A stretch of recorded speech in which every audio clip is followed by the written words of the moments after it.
Question number 17 of IIT JAM 2025 MS paper.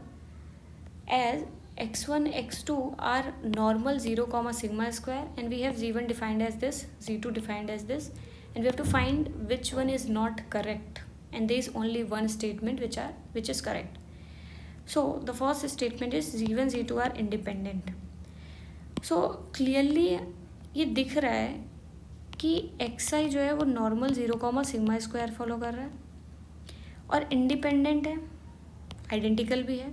z1 हम clearly यहाँ देख रहे हैं कि नॉर्मल 0 2 सिग्मा स्क्वायर फॉलो कर रहा है और z2 भी नॉर्मल 0 कॉमा 2 सिग्मा स्क्वायर कर रहा है.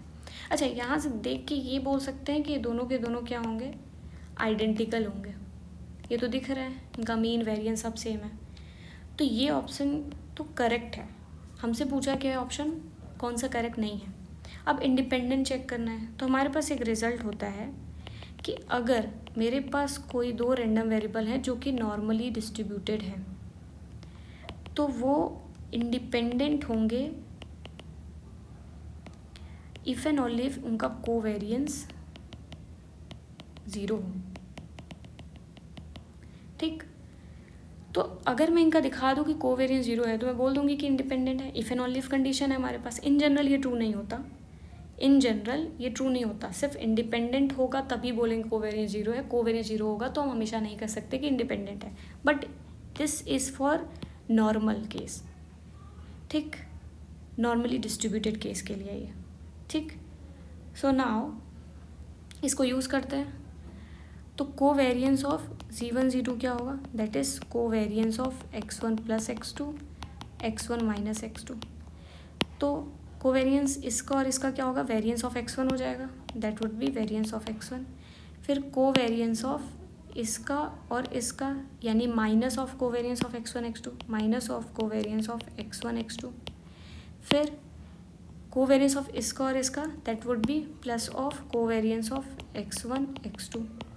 फिर minus of covariance of x2 यानी कि वेरिएंस ऑफ x2, तो minus of variance of x2. तो ये तो कैंसल आउट होगा और दोनों आइडेंटिकल है, हमने देखा था. एक्साइज क्या है, आइडेंटिकल है, दोनों का सिग्मा स्क्वायर वेरिएंस सेम है, तो that is sigma square minus sigma square 0 है. इसका मतलब z1 और z2 इंडिपेंडेंट हैं. तो पहला स्टेटमेंट जो है वो तो सही है, हमसे नॉट करेक्ट पूछा है. अब हमें देखना है z1 by z2 less than 1 की probability of z1 by z2 less than 1. अब जो बताओ z1 नॉर्मल है 0 कॉमा 2 सिग्मा स्क्वायर, तो z1 बाई 2 सिग्मा स्क्वायर क्या फॉलो करेगा, नॉर्मल 0 कॉमा 1. और z2 बाई 2 सिग्मा स्क्वायर क्या फॉलो करेगा, नॉर्मल 0 कॉमा 1. मुझे पता है अगर मैं इनका रेशियो ले लूँ by 2 sigma square by 2 sigma square which is nothing but z1 by z2, तो ये मुझे स्टैंडर्ड कॉची मिलेगा. ठीक, सिंस जीआईज क्या है, इंडिपेंडेंट है. इंडिपेंडेंट की कंडीशन होनी चाहिए, नहीं तो हम कॉची नहीं बोलेंगे.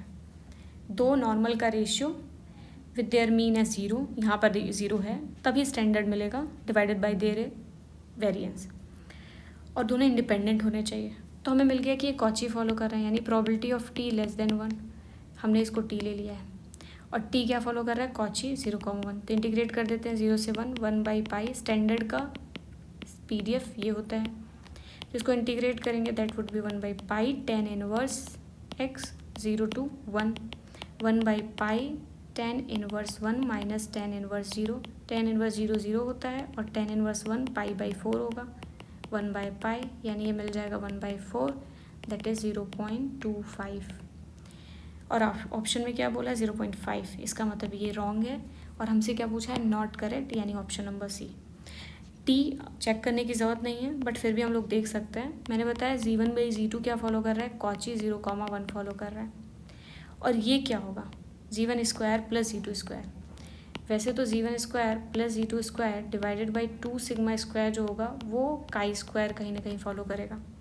अब अगर ये और ये इंडिपेंडेंट है, क्यों, क्योंकि कॉची है और वो काई स्क्वायर है, दोनों इंडिपेंडेंट हो गए. कोवेरिएंस भी निकाल करके नहीं, यहाँ पर कोवेरिएंस हम इम्प्लाई नहीं कर सकते. बाई MGF चेक कर सकते हैं इनका जॉइंट निकाल के, बट हमें पता है ये दोनों डिस्ट्रीब्यूशन तो इंडिपेंडेंट ही होंगे.